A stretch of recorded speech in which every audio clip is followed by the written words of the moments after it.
Betty, why don't you tell me about your family, your parents, your grandparents, when you were born, etc.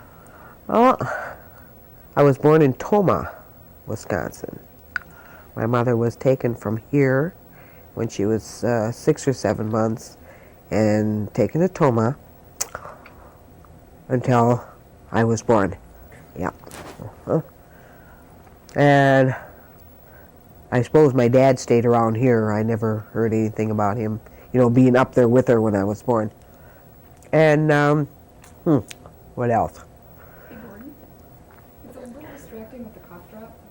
I can kind of tell that you're chewing on something. I hate to be so picky. Mine or hers? No, hers. Yeah, mine. You might know. You can have yours. I got to let go of mine, Thank you. Yeah. My maternal grandparents were Abraham and Caroline Sickles, and they lived in Tigerton all their lives. And the rest of my family, from what I understand, the Sickles side, came out of Canada. Okay. Now, my paternal grandparents was Huldah and Cyrenus Smith, and their ancestors came out of Oneida, New York. Do you remember what the maiden names of each one of your grandmothers were? My grandmother Caroline was Peters, and my grandma Huldah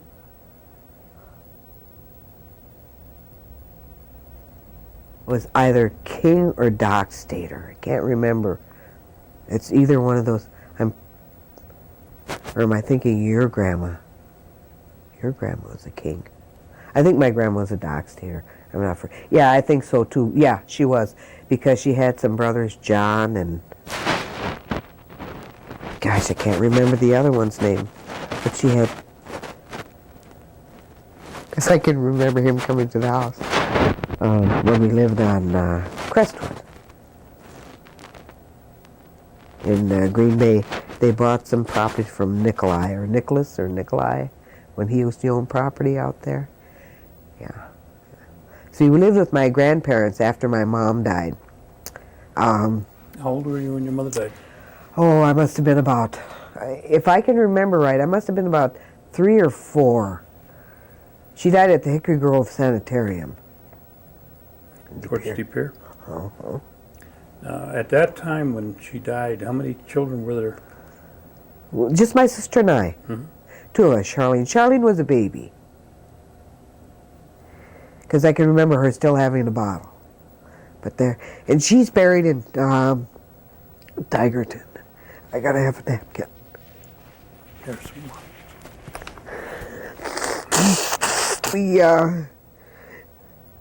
We lived with my grandma in Tigerton, and then she died 3 months after my mother. And then we went to my grandma Huldah, Dodo. And where was that location? Well, now, you know where the bingo hall is now? Okay. The bingo hall, and there was Christofferson's out there that owned a farm, and there was Vandy Highs that owned a farm. And from what I can remember, Gordy, is we used to have to come through the Christofferson farm to get back. There was no road there. I think the old road is back there by where the farm used to be, by the Christofferson farm. I mean, on the other side of the airport, because Christofferson's was right there where the airport is right now, And we lived there, and we lived in a tent. I can remember the first year living in a tent because they had bales of straw along the side. And the next year, we had, he built I don't know what they'd call them. It was just all just kind of boards put together, Kind of like a lean-to or something? Yeah, right. Yeah, right. How old were you at this time then? Oh, gosh. Well, I was going to school, so I must have been 6 or 7 around that time. Must have been around that time. Now, tell me a little bit more about, The experience living in a tent, that must have been pretty damn tough. Not, I don't remember, I don't remember any tough times. You must have had to haul your water. Oh yeah, we all had a job. We had to haul water from Christofferson's, and we'd go into, they would go into town once a week, and they'd shop at Beeble's way on the east side, and I don't know why. I can remember when he built us our beds, it was against the wall, and it was 4 high, like the bunk beds are now, but he'd build them where, there was 4 things, because there wasn't only myself and my sister with him. She raised, she raised 6 grandchildren besides myself and my sister. It was. You remember who those other grandchildren were? Diane, she's living out here now. She retired. She's living in the elderly. What's her name? Mendoza. Okay. Shirley Hoover, she's living out there. Well, now my cousin Carol is dead. They brought her back last year. She died last year. My sister Charlene works for the elderly. And then my cousin Mickey, and he lives in Illinois. But there was 5 girls and 1 boy. Then we moved from there, and I can't remember if we must have went to the parish hall from the way I think we moved, because my grandpa was a caretaker at the parish hall. And which one grandpa now is this? This is Cyrenius Smith. And he used to make, when they played the lacrosse out here years ago, remember when they had the little things? My grandpa used to make them for the team. Lacrosse sticks. Yeah, and then he used to carve the little wooden balls that they used to use. Yeah, for that. Yeah. And then we used to go cherry picking every year. If it wasn't cherry picking, it was cucumbers. If it wasn't cucumbers, it was tomatoes. If it wasn't tomatoes, it was beans. And then we used to go berry picking out in the woods. All the time. It was always something. My daughter always had us doing something. She never let us do housework, and she never let us do cooking. Do you know why? Yes, because she said we could never do it right. Well, you know how they are, But we did all the outside work. We worked in the fields, and we did, different things. Did you have any kind of, like pigs and chickens? We had pigs, and we had chickens, and we had a cow. Yeah, Yep, and we had to take care of those, And then we had to haul our water. Like I said, when we lived by the airport, but then it was real modern when we moved into the parish hall. Hey, there was a toilet inside.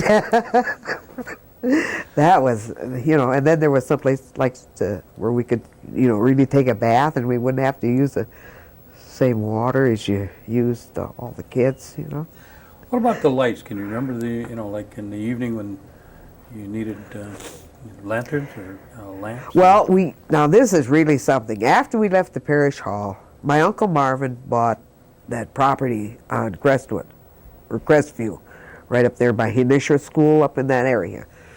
Well, we used coal oil lamps, and we had a battery-operated, we were really modern because we had a battery-operated radio from the car. And then we had an ice box where they would come and deliver us ice at the house. But still an outside toilet. Couldn't have one in the inside, And then after all of us kids left home, they got the toilet inside and they got electricity. But in that house that went on Crestwood, my grandpa had dug, it was a good size, almost like digging a basement underneath, and we had a trap door, and he had put shelves down underneath there, and that's where we kept our strawberries canned, and underneath. We kept that underneath there, and I can remember us having pumpkins down there and squash down there and dried beans hanging, you know, and then he had another little place out where I don't know how he kept that from animals getting in it, but where he'd hang his like the hams after they kill the. For curing? Yeah, and then we had a place for that, and my Dodo canned suckers and mustard, and I can't remember what else. But everything that was there in that house, we picked. We had to go out there. You didn't pick. You didn't get any that winter to eat. You know, everybody else, but you didn't pick it. You didn't get to eat it. When you were living in the by the airport in the tent, do you remember what kind of work that your dad would do? My dad wasn't around. My grandpa was, but Well, like. tell me about your grandpa. Now my grandpa could tell a good joke, and he could get us kids in trouble. But I can't remember my grandpa ever doing a day's work. I heard that he was a horse trader a long time ago, that he had a lot of land, and from his foolishness. Oh, this is Cyrenus. Yeah, from his foolishness, he Okay. went right through his fingers. Now, your grandma and your grandpa, did they talk one night? Oh, yep. And what about you? When we were home, we'd sit down to dinner, and unless you knew what you wanted, you did, you know, like corn or beans or milk or what have you, salt, you know, the pepper, whatever, they would talk in Indian, okay? And we learned through talking, we learned to understand a lot of it, you know, but not to really be conversational in it, you know. Because the way we learned is when they wanted to do something or go someplace, they would start talking Indian, you know, and then all of a sudden it would come to you, you know, that this is where they were going, or, you know. So. What kind of transportation did they have at that time? A real old rickety truck. My grandpa always had trucks, and no matter where it was, cold, going to church, we always had to sit in the back of that damn truck, because him and Dodo and a couple kids could sit in front, but the rest of us had to sit in the back of that damn truck, and it was cold. Now, you say that when they went shopping, they went to the east side. Yep, Ray Beebles on the east side. And I think the reason they did that was because he was one of the, I don't know if he was one of the first, but that's what I heard. He was one of the first, put lockers in for froze. You know, you could take your beef or your pork there, and you could keep them in a locker. And that's what they used to do. They used to keep them in a locker. So that's why I believe they went on the east side. Was there any other areas that you can remember going, you know, shopping? Oh, there's this, I can't think of this one store in Green Bay where Dodo used to go buy all her material. She used to make, you know, like quilts. Well, they all made quilts, you know, back then.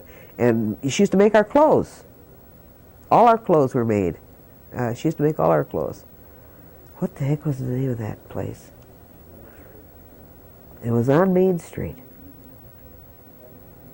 I can't remember what the name it was. Well, your grandmother was a seamstress then? My grandma was everything. Everything. Good cook. You talked about fishing. Did they go... My grandpa did. My grandpa did fishing. What kind of fishing are we talking about? Are we talking about down by the park, or are we talking about... No, he used to go different places out in the area. You know, he never used to just go down here. He used to go different places in the area. And he used to, snare rabbits in the wintertime. Yeah, they used to, you know, he never used to really do it. And we had only one gun. And I can't remember, it was one of those old-timey shotguns. And we each had to learn how to shoot it. Boy, I shot that thing and it knocked me right on my rear. Gun went one way and I went the other, and I must have had a bruise right here because I was holding it, funny. Didn't hold it like he told me. Ah, terrible, terrible. Yeah. What church did your grandparents go to? Episcopal, Stone Church. Yes, 3 services a Sunday. When they had the 3 services, they used to have 3 services on a Sunday. What times were those? Well, we used to ring the bell at 6, and then at 8, and then at 10. If I remember right, because I know we had to ring the bell 3 times, because that's when we were down when we went to the parish hall. There's one thing good about living at the parish hall. We went to school there, and we didn't have to go out into the cold to walk or catch a bus or do anything. And they had the dinners, the lunch served there, so we didn't have to bring a cold lunch. That was the best thing about going there. The only thing was on Friday when they had that lousy codfish. That was every Friday, same thing, codfish. And you could smell it. When you were living in the tent, you said you went to school. Were you still going to the mission? No, Babcock. Babcock School. That's when Babcock School was still there. Yeah, we went there 1 year. 1 year? Yeah, 1 year to Do you Babcock. remember how many kids were going to school there? Not very many. 10, 20, 30 maybe? Maybe 20 at the most. 20 at the most. Was it a pretty good mixture of Indian and non-Indians? Nope, because there weren't that many Indian children around at that time. There was Doc Staters, because Melinda and them lived out there at that time. And us. And I can't remember anybody else around there that was, I know there was us, our 2 families living out there. Did you have any friends at school that you can remember their names? Oh, I can remember first names, but like Nancy. And I think there was quite a few of the Vandy High kids, because I could remember those kids real plain, because they were all blonde and they had all natural curly hair. Well, I never knew that we were poor. I never knew we were poor until I went to high school. When we went to high school, I found out we were poor. Isn't that something? Well, how long did you go to the mission? How many years did you go there? I went to the mission, let's see, I went to the mission until, oh gosh, 5th, 6th grade, because then we went over to Hinisra after that. Because I went to school with your in-laws, Bensons, and Sorensens, and Jurgensens, and Hills, and Houses, and now there was a good mixture there of Oneidas. When you were living, well, let's say down at the parish hall, you had an experience, an opportunity to attend the services. Go over that once more. You had 3 services. Tell me what a midnight mass would be like at that time. Oh, nothing compared to what it is today. You could not get people in to the midnight mass. The church was just full. And after the services, after midnight services, we'd go over to the parish hall. And that's when Father Christian and some of the nuns, let's see, what were they? Sister Mabel, Mother Edith. Well, some of the nuns, they came later. These other ones, they came out of Chicago, the Church of Ascension. But anyway, after the service, we'd go over to the parish hall, and Santa Claus would be there. And he'd give us each a big bag of brown candy like that. And we'd all get a toy, and in the meantime, all our parents are home. Because we left the tree wasn't trimmed, there wasn't any presents underneath the tree, But then after we'd get home, the tree would be trimmed, and there'd be presents underneath it. Our parents had gone. Grandparents had gone home and did that. They were the Santa Claus, huh? Yeah. Yep. They were the Santa Claus. Tell me what an Easter would be like then. Oh gosh. It was almost the same thing as Christmas. Like I said, now people go to church on a Christmas Eve, and the church is kind of full. But I can remember they're putting chairs 2 or 3 down a row in the center, where there wouldn't be enough room, and then people standing up in the back. That's... What about they make reference to holy water? What is that all about? Well, now, my dodo used to get holy water, because I can remember her going down before sunrise, I think it said. I think we'd go down before sunrise to the creek and because that was the time to get this water, and that was where she'd go. I know she got it 2 or 3 times a year, 2 or 3 times in a couple of years that she was going to church. She belonged to the altar guild. Well, she belonged to everything. Back then, everybody belonged to something. And if it had anything to do with the church, everybody was there. There was none of this bickering and I did it last week, or you're going to do it this week, or gee, are we going to have anybody to do it this week? There was always somebody there to do something.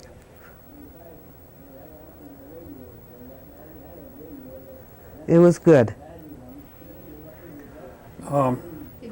Yeah.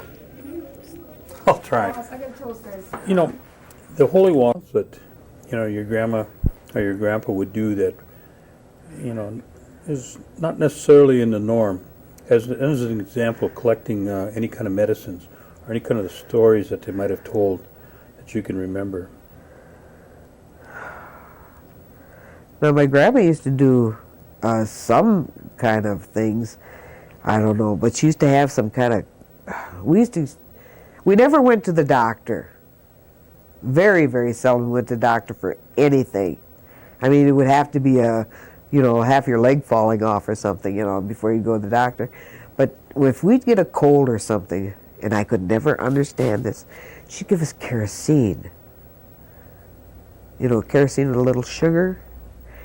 And Vicks. Now, Vicks, they say you can't swallow. But back then, we used to swallow the stuff. And then she had a concoction. I don't know what the heck it was. But that stuff stunk. Some kind of goose grease she mixed with something to put. It was like them plasters. Them plasters that they used to put on you?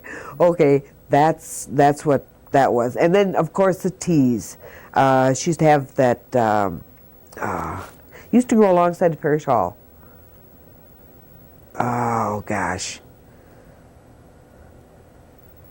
Well, I know we had elderberry tea. And then she used to boil some cherry shavings or something and make tea. But that's about all I can remember about anything like that. I know she wasn't really, I guess they used to go to gun hit lots. Grandma gun hit? Because she used to have lots of, they said she was a medicine woman or some kind of woman. Did your grandparents practice any crafts like basket making or any wood No, my carving or... daughter did a lot of blanket making, and she did a lot of crocheting. But I don't ever remember her making any kind of baskets. Now, she may have, but I don't remember. I know she used to sew a lot. What about the group that was at the church that used to make these? Oh, Sticks and Swamp. The baskets? No, the lace? Lace makers. That was Woody Webster's mother. And I don't believe my grandma ever got into that. I'm not for sure, but I don't believe she ever did.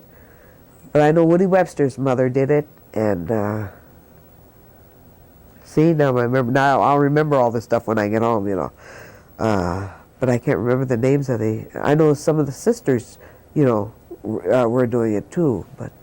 What about the singers? Did they participate with the singers at that time when you were small?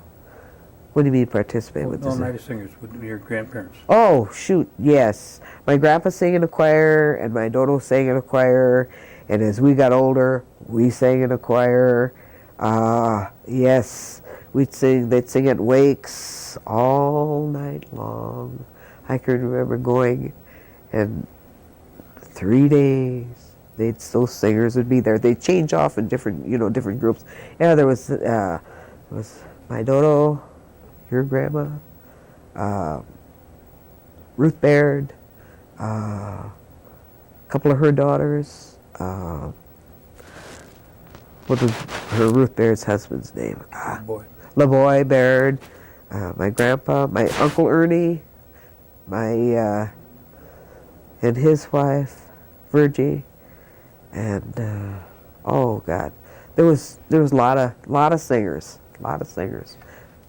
You used to sing with the singers, Yeah. didn't you? Uh-huh. Very quick here. Yep. Which, Okay, Gordon, we're up and ready. okay. Oh, you used to sing with the singers, didn't you? Yep. How many Still. years do you sing? Oh gosh, lot of years, lots of years. But I haven't I do every once in a while, not too much anymore. Okay, oh, you're still changing? Yep, go ahead. Unrolling? Okay. Okay, we got as far as the parish hall when you were living there with your grandparents. But first I want to go back and I want you to tell me about, on your father's side, his brothers and sisters. Can you remember their names? Evans, well, that's Myron. Myron was the oldest, and he's buried out in Oklahoma. He married a lady from Oklahoma, and they had 2 children, and all his family is out buried in Oklahoma. And then there's Evans, and he had 2 boys, Grover and Paul.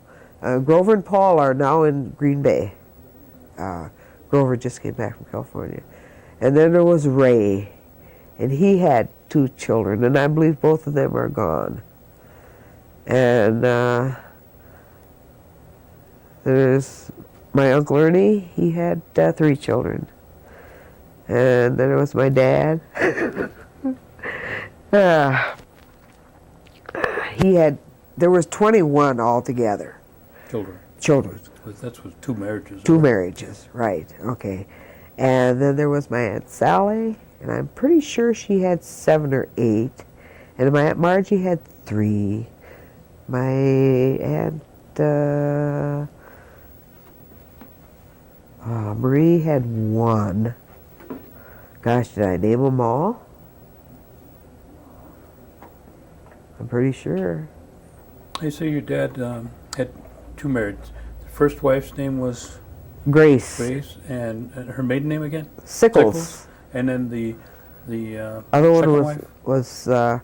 her last name was Silas. And her first name? Oh, Bryla. Okay. Betty, tell me the family of on your mother's side, brothers and sisters. Okay, there was Hiram, Peter, Wilmay,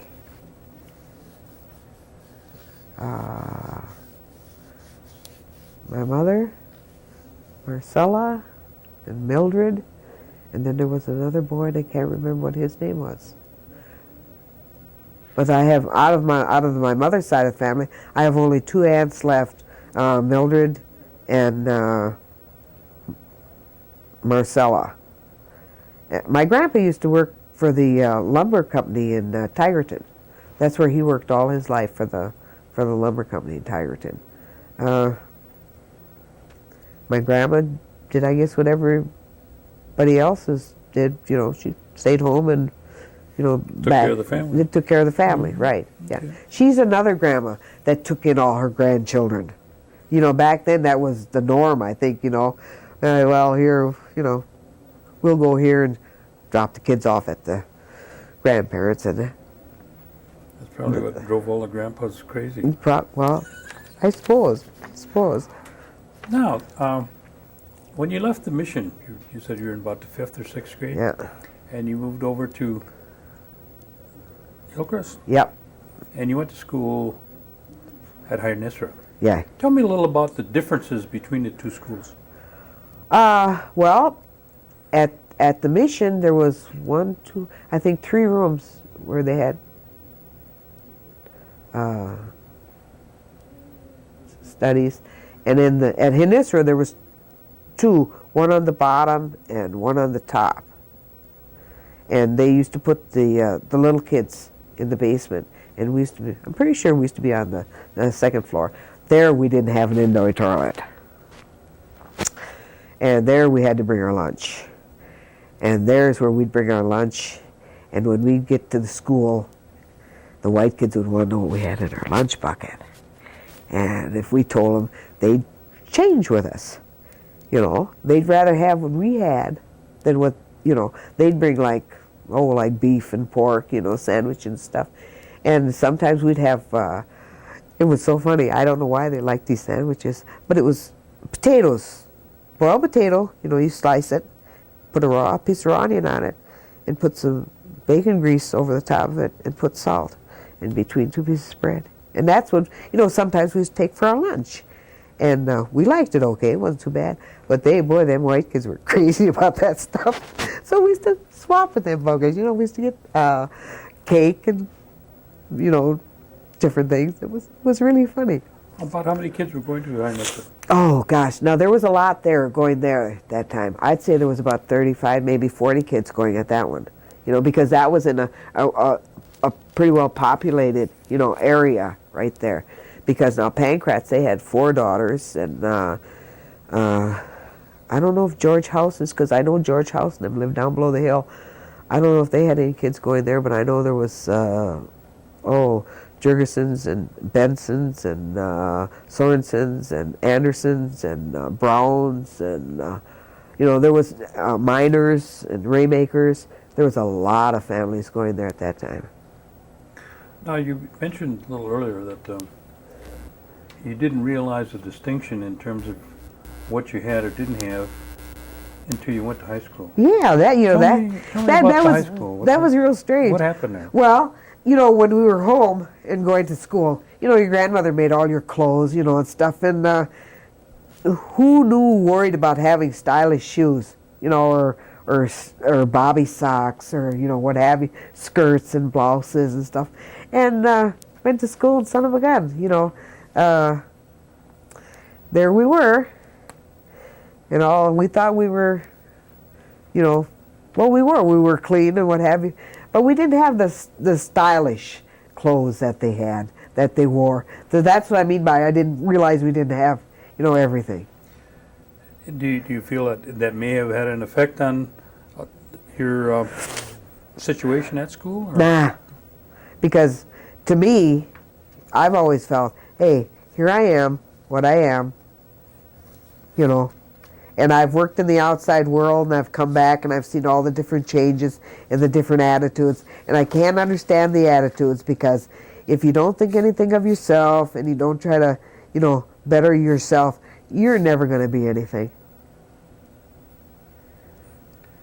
Do you remember, or do you know of where your grandparents went to school? My grandma went to Carlisle, and she was on a train, she claims, that was robbed by Jesse James. Now that's a story that's been told for years and years and years. I don't know if it's true or not, but that's what it is. Now my grandpa, I don't remember ever having, you know, he was there. That's all I remember of my grandpa, being there. What kind of education did your dad have? Do you remember? Well, my dad was sent to Haskell when he was, what did he say, 12, 13, something like 14. That's something else too. They'd send all their kids to school, to Haskell, wherever they were going to send them. Flandreau.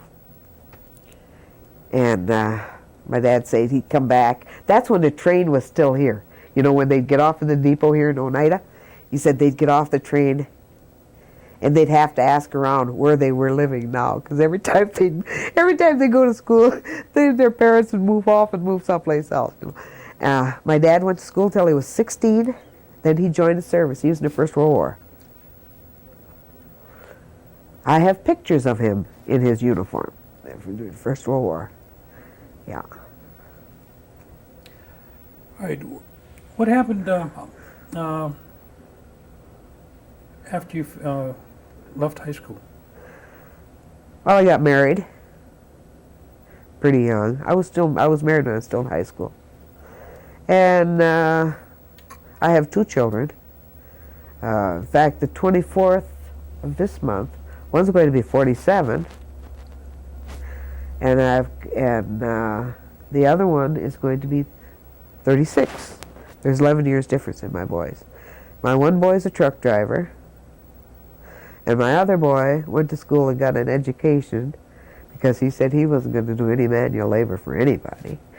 So he's working for a health food center. He used to work for a radio, but now he's working for the radio for this health food center up by Unum Dorse somewhere. Any grandchildren? I have 4. 3 boys and 1 girl. And as far as I know, I have no great-grandchildren yet. So. After you started to raise your family, did you still continue to work? I worked and I went to school. Well, tell me about the work and the school. Well, I did most anything. I drove school bus. I worked in different sorts of factories. I was a banquet waitress. I was a regular waitress. I worked for Remington Arms during the Vietnam thing. I was a floor lady there, a foreman they call them now, but I was a floor lady there. I went to school in Chicago for,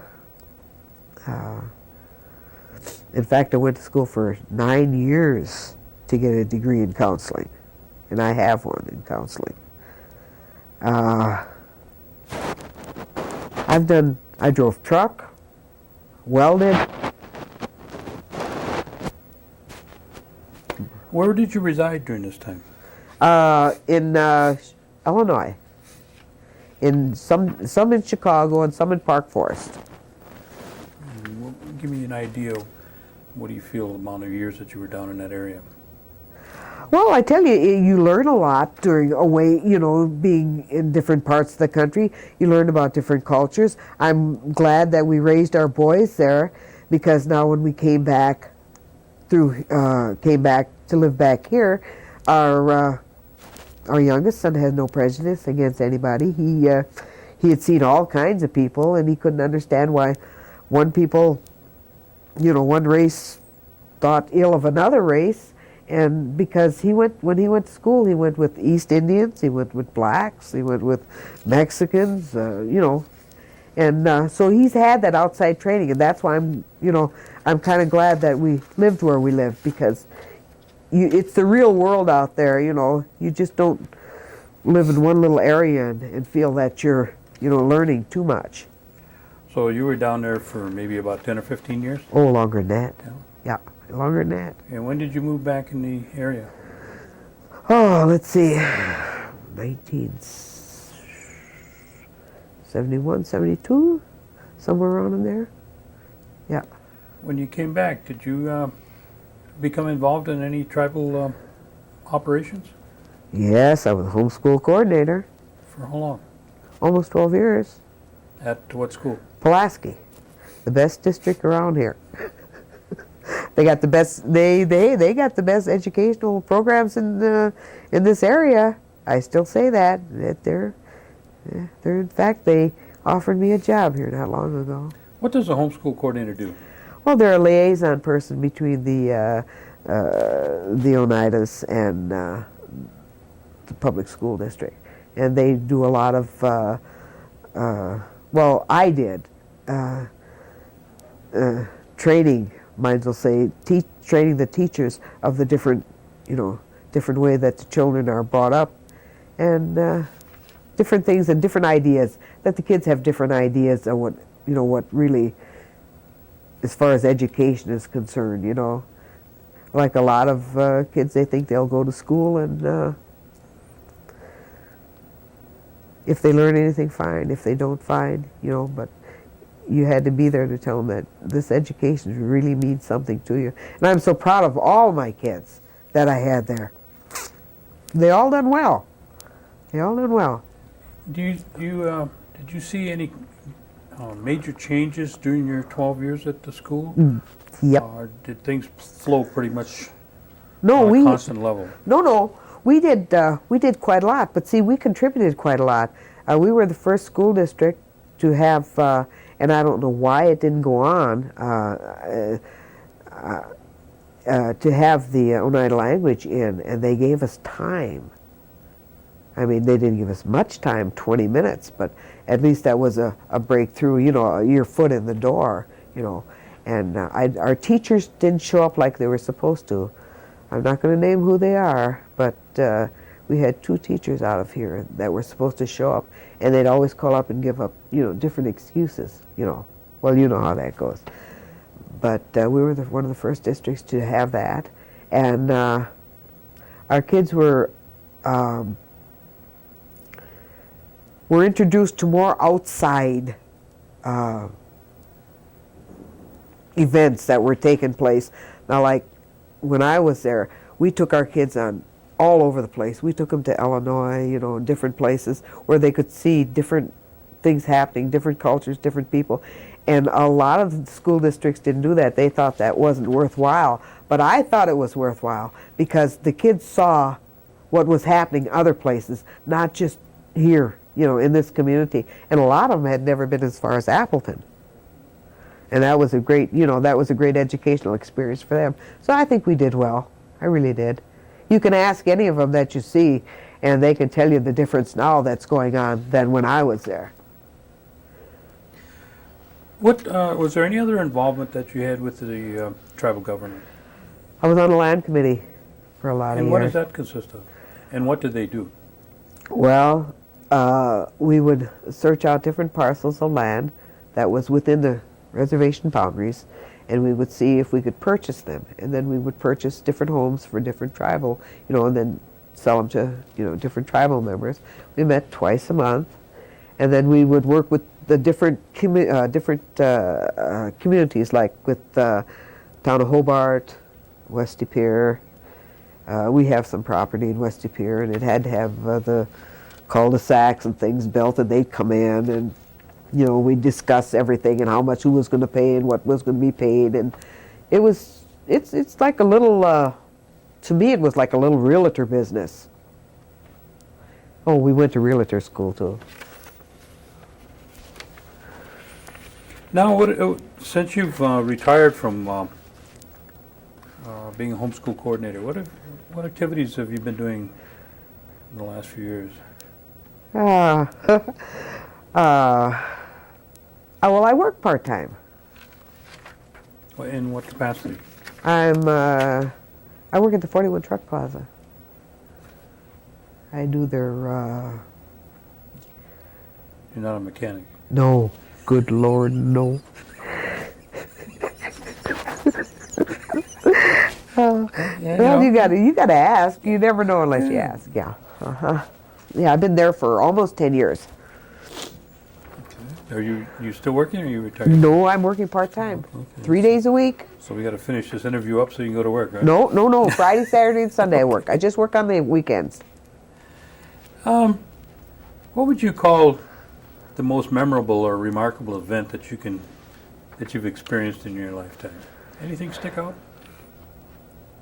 The birth of my children. Okay.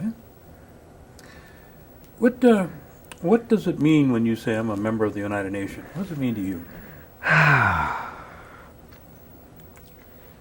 Well,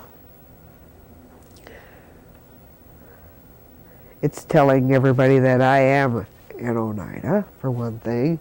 That there's a lot of heritage and a lot of culture behind. When you speak of Oneida Nation, you not only speak of the people, I mean, you speak of their, like a lot of the heritage that's gone with it, a lot of the culture that's gone with it. There's so many things that combine the Oneida Nation. It's just not a people. Oh, I mean, it's just not the people, that's all. What do you see in over the period of time from, when you were a kid till now, and what kind of projection would you give for the next maybe 20, 30 years in the community? Do you see it leveling off, or do you see it increasing, or? For a while, the population moved away, and then it leveled off, and then it began to gradually build again. Well, it's building up again now, Gordy. There's a lot of people that are coming back now, but I think the people that are coming back now, before they do anything or try to get involved with too much with the, as you say, Oneida Nation, that they should sit in a lot and listen a lot before they voice their opinions on anything. Now, what kind of advice would you give to these ones, not only the ones that are coming back, but the young people that are coming up? What kind of advice, if you had the opportunity, would you share with them? You need an education, and you need a good education. And the ones that are coming back, like I said, don't start sticking your nose or feet in it right away, because you can put your foot in your mouth real easy by not knowing what exactly is going on. Go to your meetings, listen, and do a little homework, do a little background homework, and then give your opinion. I went through this, so I know what I speak. Now, is there anything that I may have forgotten that you would want to share with us or add to? Why did they call your dad the mouse? Because it was a little scrapper. Well, my dad drank quite a bit. He was, now he worked 5 days a week. Saturday, Friday night he'd get off work. He'd go to the 302 bar on North Avenue in Chicago. And there he would sit and drink his shots. He'd have a shot of, I don't know what kind it was, whiskey, and a glass of water. And there he'd sit and sip on that thing.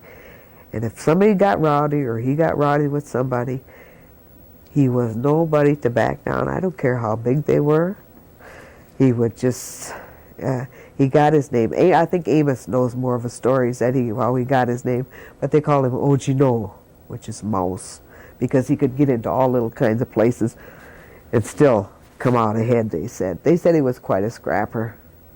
Yeah, he was, he was still that way when he got older. He thought he still thought he was boss when he was older, but he wasn't. He wasn't. Yeah. Well, we want to thank you for sharing these stories with us. Well, I hope you could use them. I hope so. I think so. I think we will. All righty. All right. Okay, fine. Okay, well, thank you.